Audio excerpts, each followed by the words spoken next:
se ha dicho Inmaculada, yo hoy voy a presentar un seminario centrándome en cómo ha cambiado el uso de la terapia celular hacia una terapia libre de células, centrándome sobre todo en el potencial que tienen las vesículas extracelulares. Voy a seguir un guión en el que básicamente voy a hablar un poquito de la historia de la terapia celular, después me centraré concretamente en las células madre mesenquimales, en las vesículas extracelulares, en cómo las podemos producir a gran escala para terapia, qué puntos críticos nos vamos a encontrar y terminaré con un ejemplo práctico del uso de estas vesículas en una enfermedad ocular que es el glaucoma, centrándome ya en el proyecto de mi doctorado. Empezando con la historia de la terapia celular, quería empezar con ella porque es uno de los avances más significativos que tenemos en la medicina moderna y se caracteriza por el uso de células para reemplazar o para modular diferentes funciones biológicas que no hemos podido corregir mediante fármacos. Las primeras terapias celulares aparecen a principios, bueno, a finales del siglo XIX con Mezquinov, quien descubrió la fagocitosis, porque descubrió que había células inmunes especializadas en reparar y en defender los tejidos. Como tal, no era una terapia celular, pero sí que nos dio una primera idea de que podíamos utilizar estas células como tratamiento, como medicina, y que no eran simplemente unos actores pasivos en la historia. Pero el verdadero punto de inflexión aparece a mediados del siglo XX, entre los años 50 y los años 60, cuando se consigue el primer trasplante de médula ósea y el descubrimiento de las células madre hematopoyéticas. Y es que se vio que estas células eran capaces de reemplazar las funciones de aquellas células de la médula ósea que habían perdido funcionalidad. Y por lo tanto, se pudo tratar enfermedades letales y fue en 1970 cuando se vio el primer tratamiento para la leucemia, ya dando una idea más centralizada en que podemos utilizar estas células como tratamiento, como terapia. A partir de los años 80, los años 90, sí que se optimizaron y se expandieron las técnicas de cultivo celular, concretamente de células inmunes, como podían ser los linfocitos T o las células dendríticas, y apareció el primer ensayo clínico de terapia génica. Y entre los años 90 y los 2000 se identificaron las células madre mesenquimales, que son las células en las que hoy me voy a centrar. Se descubrió que tenían poderes regenerativos e inmunomoduladores y antifibróticos, y más adelante se vio que no solo estas células per se tenían esta actividad, sino que el secretoma, es decir, todos los factores que liberaban al medio y que creaban su microambiente, eran los encargados de todas estas funciones. Aunque realmente fue a finales del siglo XX donde hubo una segunda revolución conceptual con el descubrimiento de las células madre pluripotentes humanas. En 1998 se descubrieron las células madre embrionarias y en 2006, gracias a Yamanaka, se descubrió cómo podíamos inducir que células madre pluripotentes podían tener estas características. Esto creó un boom en el que se empezaron a crear diferentes ensayos clínicos para tratar muchas enfermedades neurodegenerativas, cardiovasculares, incluso oculares, y derivamos a principios del siglo XXI, cuando se ponen ya, se estabiliza los protocolos para desarrollar los tratamientos con CAR-Ts, que hoy en día los tenemos muy por la mano, que son linfocitos T con receptores antigénicos quiméricos, que es verdad que se empezaron a crear en los años 90, pero fue en 2010 cuando se vio que por primera vez funcionaban en leucemias y en linfomas refractarios, y en 2017 se crearon las primeras CAR-Ts comerciales, lo que nos lleva a la situación actual con un gran espectro de terapias celulares que están basadas en inmunoterapia con CAR-Ts, en terapias celulares basadas en el uso de células madre mesenquimales, CRISPR, en células que podemos inducir y sobre todo también la reprogramación in vivo. Pero de todo esto, como he dicho, hoy me voy a centrar en las células madre mesenquimales. Y es que en 2006 la Sociedad Internacional en Terapia Celular las definió como unas células que in vitro tenían la característica de adherirse al plástico y de presentar diferentes marcadores. Concretamente eran positivas para CD105, 73 y 90, y podían ser negativas, entre otros, a CD45 y CD34. Y además, estas células tenían un potencial de diferenciación porque eran multipotentes y se podían diferenciar en tres linajes diferentes: adipocitos, osteoblastos y condrocitos. Aunque lo realmente importante de estas células y por lo que se utilizan ampliamente en terapia celular es por sus potenciales. Estas células, al ser células madre, tienen capacidad de autorrenovarse y principalmente las podemos obtener de médula ósea, de tejido adiposo o de cordón umbilical o líquido amniótico, y principalmente tienen potencial inmunorregulador, proregenerativo y antifibrótico, lo que nos permite utilizar este potencial para tratar una gran variedad de enfermedades. Sin embargo, nos encontramos con diferentes limitaciones en el propio uso de estas células como terapia para tratar pacientes. El primero de ellos es la heterogenicidad. He explicado que estas células pueden derivar de diferentes tejidos y se ha visto que en función del tejido del que derivan van a cambiar sus potenciales de diferenciación. Es decir, dependiendo del tejido del que nosotros obtengamos las células, van a tener mayor potencial de diferenciación a lo mejor hacia adipocitos o hacia condrocitos. Y por otro lado, también varía el donante del que obtengamos las células. Es decir, no es lo mismo un hombre, una mujer que un niño, igual que un individuo sano que un paciente con una patología. Por lo tanto, todo esto nos genera una variabilidad que a la hora de crear un producto para tratamiento o para comercializar y llevar a la clínica nos va a afectar mucho a la hora de la producción. Otra de las limitaciones que tenemos es la supervivencia cuando las administramos en entornos inflamatorios. Es decir, cuando nosotros introducimos estas células por vía intravenosa, entre el 80 y el 90% van a ser retenidas en órganos como pueden ser los pulmones o el bazo. Por lo tanto, un porcentaje muy pequeño va a llegar exactamente a la zona que queremos tratar. Pero en cambio, si las administramos de forma local, van a generar mucho estrés oxidativo y además el nicho y el microambiente que necesitan para ser funcionales y para adherirse bien al medio, no lo van a poder conseguir. Otra limitación que nos encontramos con estas terapias es el riesgo biológico. Las células, como un ser vivo como tal, se van a replicar, van a ir proliferando y van a ir acumulando mutaciones. De forma que si en cultivo las tenemos que expandir durante un largo tiempo y después las introducimos en un paciente, van a poder generar tumorogénesis. Obviamente, a la hora de crear un tratamiento, si podemos tener riesgo biológico, es algo que nos va a limitar mucho a nivel de regulatoria para crear una terapia efectiva. Y finalmente tenemos la senescencia. Todas las células, conforme van duplicándose, van aumentando su edad, se van acortando sus telómeros y van envejeciendo. Conforme van envejeciendo, van perdiendo funcionalidad y no es lo mismo un lote de una producción de células a día 1, por ejemplo, que a día 28. Y es algo que nos da mucha variabilidad junto con su heterogeneidad que nos va a afectar a la hora de crear estas terapias. Pero todas estas limitaciones las podemos disminuir o las podemos intentar solucionar mediante el uso de las vesículas extracelulares. Estas vesículas son unas estructuras membranosas que son derivadas de todas las células del organismo de tamaño nanométrico con una doble bicapa lipídica que lo que hacen es albergar en su interior un conjunto de moléculas, incluyendo proteínas, lípidos, ácidos nucleicos o glúcidos, que llamamos cargo interno. La principal función de estas vesículas es la comunicación intercelular, es decir, todo este cargo interno que llevan en su interior, transportarlo desde una célula a la otra a nivel de señalización. Y una característica muy importante y de la que nos podemos aprovechar nosotros es que son incapaces de autorreplicarse, es decir, no van a proliferar y por lo tanto esa tumorogénesis que nos podemos encontrar en las terapias basadas en células no la vamos a tener en las terapias basadas en vesículas extracelulares. Pero además nosotros nos podemos aprovechar de sus potenciales y de su dualidad como biomarcadores. Primero, nosotros podemos obtener estas vesículas de cualquier fluido del cuerpo. Por ejemplo, si queremos estudiar enfermedades renales, podemos obtenerlas de orina, enfermedades sistémicas podemos obtenerlas de sangre, de plasma o de linfa, e incluso se ha visto que podemos obtenerlas de lágrimas con un método mínimamente invasivo. Las ventajas de utilizar estas vesículas como biomarcadores principalmente es que como se producen por todas las células del cuerpo, las vamos a poder obtener prácticamente de todos los fluidos corporales. Además, van a cruzar barreras biológicas, por lo tanto, a partir de la obtención de un fluido mínimamente invasivo podemos tener información de otro fluido al que sea más difícil acceder. Además, con el cargo interno que he explicado que tiene en su interior de este conjunto de moléculas, no va a ser siempre el mismo, sino que en función del estado fisiológico, si estamos hablando de un órgano tanto patológico, si el organismo presenta una enfermedad,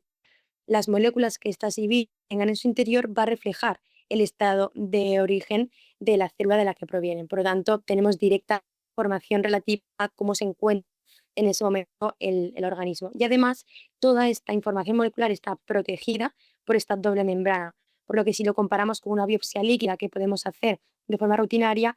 en comparación con las IBIs vamos a tener un producto que está más protegido, que está más puro y que directamente nos refleja el estado de la célula de origen.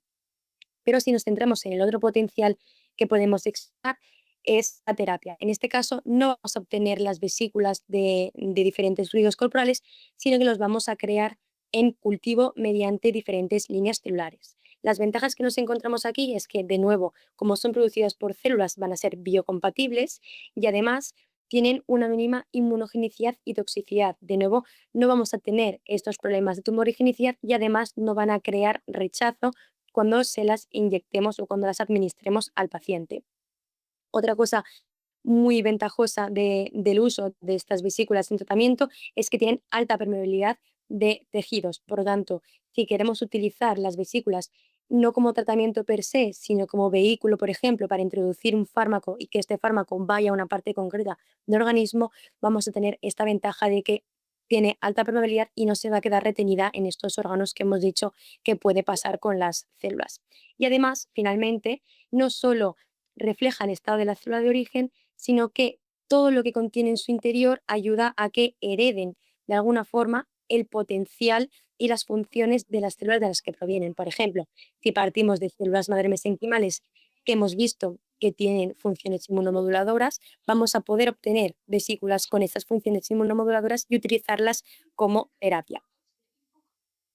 Y de ahí me voy a las vesículas extracelulares concretamente derivadas de células madre mesenquimales. Y es que se vio en 2009 que estas células no tenían la funcionalidad per se, sino que lo que hacían era liberar al medio un conjunto de productos, interleuquinas, factores de crecimiento, diferentes citoquinas, diferentes proteínas, que eran las encargadas de llevar a cabo estas funciones, que es lo que conocemos por secretoma. Y dentro de este secretoma nos encontramos con las vesículas extracelulares. De hecho, desde 2009 que se descubrió esto, han aumentado los ensayos clínicos basados en el uso de estas vesículas extracelulares, siendo en 2011 el primer año en el que se publicó un ensayo clínico utilizando estas vesículas como tratamiento. De hecho, desde que apareció, estos ensayos clínicos han crecido y ahora, a día de hoy, hay muchos grupos de investigación que se están adentrando ya en la vía translacional y están pasando de la investigación básica hacia una translación clínica, creando un producto e entrando en diferentes fases de ensayos clínicos para finalmente terminar creando un producto que se pueda comercializar y que se pueda utilizar de forma diaria en la práctica clínica. De hecho, en 2025 actualmente tenemos 64 ensayos clínicos en los que se están administrando estas vesículas derivadas de células madre mesenquimales, demostrando que es algo que está en auge, que estamos empezando, que está creciendo, pero todavía tenemos diferentes limitaciones a las que nos tenemos que enfrentar y tenemos que solucionar. ¿Por qué? Porque para crear una terapia basada en vesículas necesitamos unos sistemas que primero sean reproducibles para disminuir esta variabilidad entre diferentes lotes, después que sea escalable para poder transportarlo o para poder transformarlo en un producto para la clínica y finalmente que nos den grandes dosis que necesitamos para adquirir o para conseguir un efecto terapéutico. Y para ello nos encontramos con dos limitaciones, principalmente cómo estas células van proliferando y van entrando en senescencia, porque las vesículas las obtenemos de estas células, y además sistemas de producción que nos permitan obtener las dosis necesarias. Y para ello seguimos diferentes estrategias. La primera estrategia que realizamos en investigación es la generación de líneas celulares em, inmortalizadas. Lo que hacemos es obtener células primarias derivadas de diferentes tejidos, células madre mesenquimales, y les introducimos un plásmido que contiene la telomerasa inversa de la transcriptasa. ¿Qué es? Esto es una proteína que lo que hace es evitar el acortamiento de los telómeros, que es la causa principal de envejecimiento celular. Por lo tanto, si estudiamos el crecimiento y los tiempos de duplicación de unas células primarias, vemos que a los 10-15 pases entran en senescencia, pierden funcionalidad y comienzan a producir menos vesículas extracelulares, mientras que al inmortalizar estas células primarias tenemos una línea celular con un crecimiento exponencial que mantienen su funcionalidad y que mantienen de forma constante la producción de vesículas extracelulares. Y una vez que tenemos establecida este mecanismo de obtención de vesículas, tenemos que ir a sistemas de producción a gran escala. Para ello se han desarrollado diferentes sistemas de bioreactores, concretamente este está centrado en el uso de un cartucho en el que podemos sembrar un gran número de células, ¿vale? Este cartucho concretamente es uno que se denomina de fibras huecas, está relleno de un montón de tubos y nosotros lo que hacemos es sembrar las células para que se adhieran, porque recordamos que tienen adherencia al plástico, que se adhieran a estas fibras para que en un ambiente y en un espacio muy reducido podamos sembrar un gran número de células, ¿vale? Ya no solo tenemos esta ventaja, sino que aquí no les hacemos pases. Es decir, cuando sembramos las células en el bioreactor, tenemos durante 4 semanas, durante 6 semanas, durante 2 meses, una producción diaria de vesículas sin necesidad de tener que hacer pases a las células. Es decir, esta variabilidad que nos vamos a encontrar por tener que ir expandiendo las células ya no la estamos quitando con esas producciones en bioreactor. Y además también se ha visto que el hecho de que estas células estén en un ambiente en 3 dimensiones simula un poco como podrían estar en vivo y la funcionalidad aumenta, es decir, van a producir en mayor cantidad las vesículas y vamos a poder concentrarlos todavía más. De esta forma tenemos un medio condicionado muy concentrado en vesículas que nos va a permitir obtener estas grandes dosis necesarias para adquirir el efecto terapéutico. Por tanto, solucionando de alguna forma las dos limitaciones que nos encontrábamos en la producción de las vesículas. Pero ya no solo es, sino que cuando estamos intentando crear un producto terapéutico, tenemos que primero estabilizar esto y después encontrar el método de aislamiento correcto para lo que estamos buscando. En el campo de las vesículas hay una gran variedad de métodos de aislamiento que podemos utilizar en función de nuestro objetivo, pero concretamente cuando hablamos de terapia, lo que buscamos es una producción en la que tengamos una alta pureza, es decir, que la mayoría de nuestras moléculas o de lo que hay en nuestra muestra sean vesículas, que no haya apenas contaminación y que éstas mantengan su estructura, mantengan su funcionalidad y que in vivo tengan una eficacia que esté demostrada. Y para ello tenemos que encontrar el mejor método de aislamiento. En este caso, buscaremos uno que nos dé una alta pureza. Una vez que hemos encontrado nuestro método correcto, lo que tenemos que hacer es caracterizarlas. Y para ello nos centramos en las guías MySEF, que nos dan la información mínima necesaria para los estudios en vesículas extracelulares. En concreto, en la guía de 2023 se habla de cómo podemos traspasar, ¿no?, la investigación básica hacia la creación de un producto terapéutico. Y para ello nos explican que para caracterizar las vesículas tenemos que hablar de cantidad y además tenemos que establecer el porcentaje de nuestra muestra que es vesículas extracelulares y el porcentaje que es contaminantes, intentando que este ratio sea el mínimo posible. Dentro de esta clasificación, ¿qué nos encontramos? Primero tenemos que cuantificar, es decir, explicar, contar. Es un poco complicado en el mundo de las vesículas, pero de alguna forma decir la concentración que tenemos de partículas dentro de nuestra muestra, seguido de una cuantificación del tamaño de nuestras vesículas, porque en función de su mecanismo de formación tenemos diferentes tamaños que van a poder tener diferente funcionalidad. Después, cuantificar perfectamente la cantidad de proteínas, de lípidos y de RNA que tenemos, tanto en el interior, lo que sería el cargo molecular, como en la superficie, que es lo que denominamos la corona de las vesículas, seguidos de una caracterización de la morfología, porque es muy importante que el método de aislamiento que hayamos elegido no nos esté maltratando, por así decirlo, las vesículas, es decir, que no se nos rompan en el proceso de extracción y de aislamiento. Y además también las tenemos que caracterizar como una composición proteica, es decir, tenemos que hablar de proteínas transmembranas y proteínas citosólicas. ¿Esto qué significa? Que en función del mecanismo de formación de estas vesículas, estas han podido adquirir diferentes componentes de dentro de la célula y también de la membrana plasmática de la propia célula. Entonces hay que determinar muy bien qué marcadores tiene nuestra producción de vesículas. También tenemos que hablar de componentes que se nos hayan coaislado en nuestra muestra que no sean de las vesículas, así como de componentes intercelulares que no deberían estar. Es decir, en función de las vesículas podemos tener componentes, por ejemplo, de la ruta endosomal, que sí que está bien encontrarlos en nuestras producciones, mientras que componentes de otros orgánulos, como pueden ser el aparato de Golgi o el retículo endoplasmático, no deberíamos encontrarnos porque significarían que tenemos una contaminación de la muestra. Finalmente, proteínas secretadas que han podido adquirir las propias vesículas, terminando con todos los marcadores no proteicos que nos podemos encontrar en nuestra muestra y otras proteínas que estén asociadas a las vesículas, que no sean características de la propia producción de vesículas, sino a lo mejor del método de aislamiento o de concentración que hemos hecho a posteriori.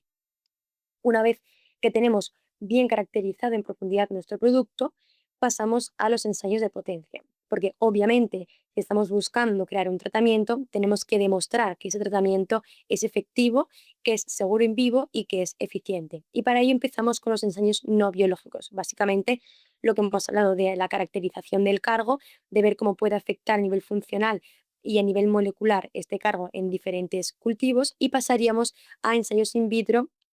biológicos. Estos pueden ser las funciones de angiogénesis, de migración, de regeneración, de citoprotección que pueden tener esas vesículas en diferentes cultivos celulares.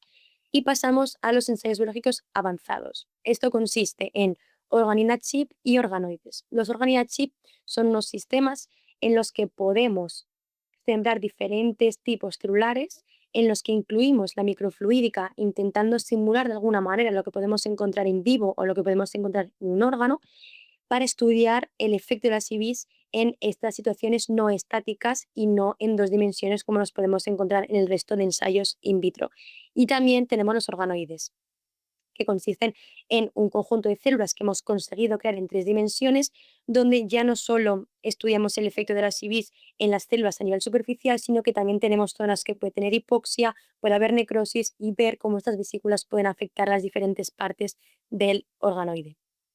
Para terminar con los ensayos in vivo en modelos animales, ratón, conejo, cerdo, en función de nuestro modelo. Lo que buscamos aquí ya no es solo funcionalidad, sino también seguridad y eficiencia, es decir, qué porcentaje de nuestras vesículas llegando a la zona que queremos tratar.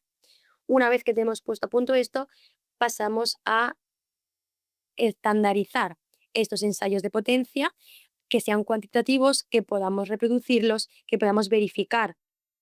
que son funcionales para poder terminar ya con la aplicación a la clínica para tratar diferentes enfermedades, desde enfermedades dermatológicas, neurológicas, cáncer, enfermedades oculares, todo lo que se nos ocurra, ¿vale? Pero a pesar de que hemos visto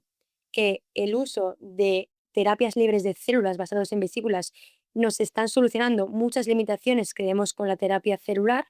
sigue habiendo limitaciones, tenemos que pasar una regulatoria, tenemos que pasar unos criterios para poder crear un producto y uno de los principales es la clasificación de esta terapia. Esta terapia se clasifica como un producto medicinal biológico, porque por definición una medicina biológica es una medicina que contiene una o más sustancias activas que son producidas o que vienen derivadas de una célula biológica. Por lo tanto, las vesículas extracelulares entrarían dentro de estos productos medicinales biológicos y, por lo tanto, dentro de toda la regulatoria que esto conlleva. Dentro de esto incluyen las IVs que proceden de células que no hemos manipulado genéticamente, las IVs provenientes de células que hemos modificado pero no hemos introducido ningún producto transgénico, así como las IVs que utilicemos como vehículo, es decir, que carguemos nuestro fármaco y que utilicemos y aprovechemos sus ventajas para poder llegar al sitio que queremos tratar. Y además, pero esto ya se encuentra dentro de terapia génica, las IVs que provienen de células que sí que hemos modificado con productos transgénicos. Por lo tanto, hemos avanzado en el campo, hemos solucionado muchas limitaciones, perdón, de las terapias basadas en células, pero todavía queda una regulatoria que es importante pasar para poder llegar a producir este producto clínico. toda la información necesaria si hay alguien interesado que está introduciéndose ahora mismo en el campo de la terapia basada en IVIS. Está en este artículo, que es un artículo posición de AISEP, de la Sociedad Internacional de Vesículas Extracelulares, donde hablan de todos estos pasos necesarios para producir una terapia basada en vesículas. Y quería terminar con el mensaje de que una vez que hemos pasado todos los pasos necesarios y hemos validado nuestra aplicación clínica, esta terapia basada en IVIS derivadas de células madre mesenquimales nos puede intensificar los efectos de las terapias celulares. Tenemos muchas ventajas en comparación con ellas, no introducimos ninguna célula viva en el organismo, pero este aumento de la seguridad y de la eficacia puede conllevar costes de tiempo y de esfuerzos por cumplir con los criterios GMP para hacer unas buenas prácticas para producir estos productos que podemos comercializar. Y una vez terminado con este background y de cómo está ahora mismo la situación de la terapia basada en IVIS, paso a hacer un poquito de resumen de lo que es mi proyecto de doctorado, en el que nos centramos en el glaucoma primario de ángulo abierto, una neuropatía óptica que está causada por un aumento de la presión intraocular debido a un fallo en el drenaje del humor acuoso que directamente afecta al nervio óptico causando pérdida de visión. Se estima que cerca de 118 millones de personas sufrirán de glaucoma en 2040, entre ellas entre un 3 y un 7% sufrirán ceguera bilateral que es irreversible. Por lo tanto, tenemos que encontrar tratamientos que disminuyan la prevalencia de esta enfermedad. Actualmente, eh, la principal vía de actuación son los tratamientos tópicos, pero cuando estos no funcionan, el gold estándar es la cirugía de derivación subconjuntival, que consiste en la implantación de un tubo que drene desde la córnea hacia la esclera el humor acuoso, justo debajo de la conjuntiva. De esta forma, disminuimos la presión intraocular y protegemos de alguna manera el nervio óptico. El problema que nos encontramos y que nos podemos encontrar en muchas otras enfermedades es que entre un 35 y un 40% de los pacientes que se someten a esta operación van a sufrir una fibrosis excesiva en la zona de la operación. Por lo tanto, este sistema de drenaje se puede volver a bloquear, puede volver a aumentar la presión y los pacientes a los 3 años se tienen que volver a someter a una segunda cirugía. Por lo tanto, lo que buscamos en este proyecto es utilizar el potencial inmunomodulador y regenerativo de las células de las vesículas derivadas de células madre mesenquimales para utilizarlas como tratamiento en un modelo animal de cerdito de operación subconjuntival para precisamente disminuir este porcentaje de fallo de la operación, intentando controlar de alguna manera los procesos fibróticos que se están generando en el proceso operatorio. Para ello, lo que hacemos es producir a gran escala estas vesículas derivadas de células madre mesenquimales. Como he comentado, previamente las inmortalizamos, después las sembramos en el bioreactor, sembramos 30 millones de células en el interior del bioreactor. De forma diaria, durante 4 semanas, vamos extrayendo el medio condicionado con todo el secretoma. A partir de aquí, en nuestras manos, lo que mejor funciona es la cromatografía de exclusión por tamaño, un sistema de aislamiento de vesículas que nos permite mantener la muestra con alta pureza, mientras que podemos conservar la funcionalidad de las vesículas, su estructura, podemos separar los componentes de la muestra según tamaño y después hacemos una caracterización en profundidad para comprobar que siguen siendo funcionales. Una vez que tenemos esta caracterización,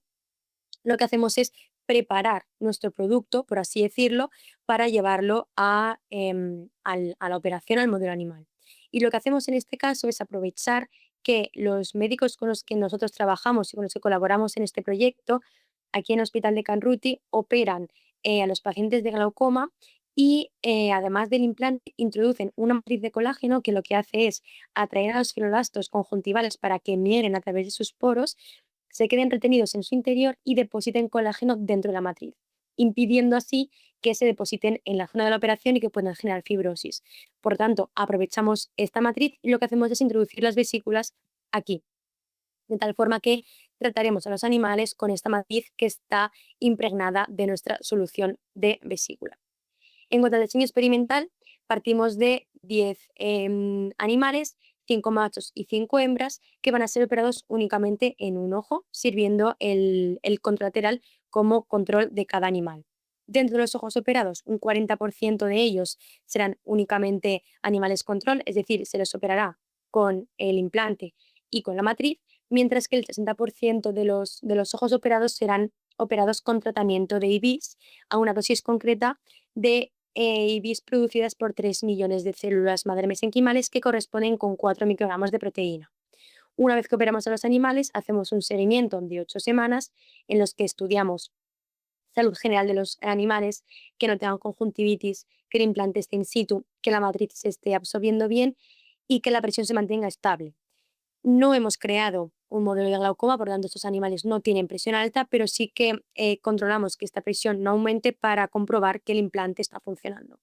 Y una vez que han pasado las 8 semanas, hacemos la nucleación y realizamos cortes histológicos para estudiar las diferencias en cuanto a fibrosis, inflamación y regeneración que podemos ver en los animales con y sin tratamiento de vesículas. Esto es un ejemplo práctico de cómo podemos utilizar toda la información relativa a las vesículas en un tratamiento de enfermedad ocular. Y quiero terminar haciendo un poco de hincapié en cómo está la investigación de las vesículas actualmente en nuestro panorama nacional. Y para ello quiero hablar de GEIVEX, que es el Grupo Español de Innovación e Investigación en Vesículas Extracelulares. Actualmente nuestra presidenta es Marcela Franquesa, es investigadora principal de mi grupo de investigación de REMAR y además es líder del grupo ENAC, que está basado en experimentación en nefrología y en terapia celular. Y GIVEX en general somos muchos grupos que estamos repartidos por toda España y que lo que hacemos es investigar en vesículas, tanto como biomarcadores como para terapia,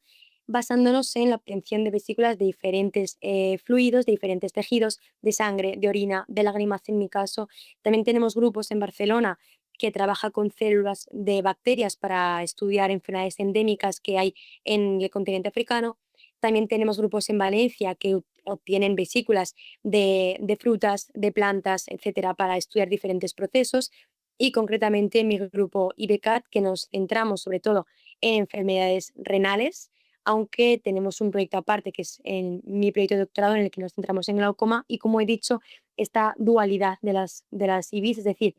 como agentes terapéuticos y como diagnóstico, e intentar sacarles todo el potencial a estas estructuras. GEIVEX organiza diferentes workshops que se van haciendo a lo largo de los años, en los que quedamos con varias personas del gremio y diferentes expertos hablan sobre un tema. Hemos hecho, por ejemplo, hace 2 años hicimos un workshop en Jaca, en el que lo hicimos junto con la Asociación de Terapias Celulares, para hablar un poquito pues, de lo que hemos explicado hoy, de cómo podemos traspasar de las células a las IVIs. También hicimos un workshop aquí en Barcelona de precisamente la regulatoria que hace falta para generar un producto, y en general nos vamos reuniendo para hablar sobre temas que a lo mejor son hot topics en ese momento, y es importante que varios expertos del tema reúnan información. Además, también tenemos cursos online que son en español, se imparten por la Universidad Francisco de Vitoria y está muy bien para gente que está empezando en el campo, que no sepa muy bien o que no tenga mucho background o no tenga mucho contexto sobre cómo está a día de hoy el campo de las vesículas, así que animo a que si hay personas en la audiencia que estén empezando o que se quieran introducir, que asistan al curso. Y además, cada 2 años organizamos simposios a lo largo de todo el territorio. Hace 2 años en Galicia, el año pasado en Mallorca y el año que viene lo haremos en Bilbao, en el que bueno, pues presentamos resultados. Hacemos mucho networking, salen muchas colaboraciones, hablamos con gente y vemos todo lo nuevo que hemos hecho en los últimos años, y de ahí nacen muchas colaboraciones y muchas becas de movilidad que da la propia asociación, movilidad nacional, movilidad internacional e incluso unas becas nuevas de movilidad hacia Latinoamérica. Dentro de las becas de movilidad nacional, yo fui una de las afortunadas que pudo conocer en un congreso a Laura, hablé con ella, pedimos la beca y finalmente pude hacer esta estancia en el IOBA durante 6 semanas, en los que pude poner a punto muchos experimentos in vitro que me están sirviendo para mi tesis, y que yo creo que es clave en nuestra carrera científica, poder hablar y poder compartir conocimiento con muchas personas que estén en el gremio. También tenemos becas de movilidad por Europa y, como he dicho, ahora ha comenzado la primera beca en Latinoamérica. Y además, este último año creamos una junta de jóvenes de GIVEX, el Young Board, en el que somos un conjunto de investigadores, bueno, de estudiantes de doctorado y también postdoctorales que están comenzando, que lo que hacemos es crear como una plataforma en la que hablamos cada 2 meses, hacemos un seminario sobre temas que creemos que pueden interesar, tenemos un canal abierto de dudas de personas que estén empezando, que a lo mejor aún no vayan a congresos o que en congresos nos atrevan a preguntar o están entrando en el mundo de las IBIs y no saben cómo hacerlo, pues tenemos este canal abierto para cualquier persona que quiera entrar, que nos pregunte, que yo animo de verdad cualquier duda que haya a poder hablarnos y bueno, los seminarios pues intentamos abarcar temas que creemos que pueden interesar y bueno, nada, simplemente quería agradecer obviamente a todo el mundo por asistir hoy, a mi grupo IDCAT, a mis jefes Frances y Marcela, a todas mis compañeras, también al servicio de oftalmología del hospital, Jordi y Jessica, que son los médicos que operan los animales, y por supuesto al IOBA por invitarme a dar esta charla, al grupo de superficie ocular por tratarme como una más, a Laura y Yolanda porque las 6 semanas que estuve allí me sentí como en casa. De verdad que estoy muy agradecida también por todo lo que ha venido después y todo lo que queda por llegar. Y bueno, con esto termino. Espero que os haya gustado, que os haya abierto un poco el camino si alguien está interesado en entrar en este campo. Y bueno, cualquier pregunta estaré encantada de contestar. Y muchas gracias a todos por asistir.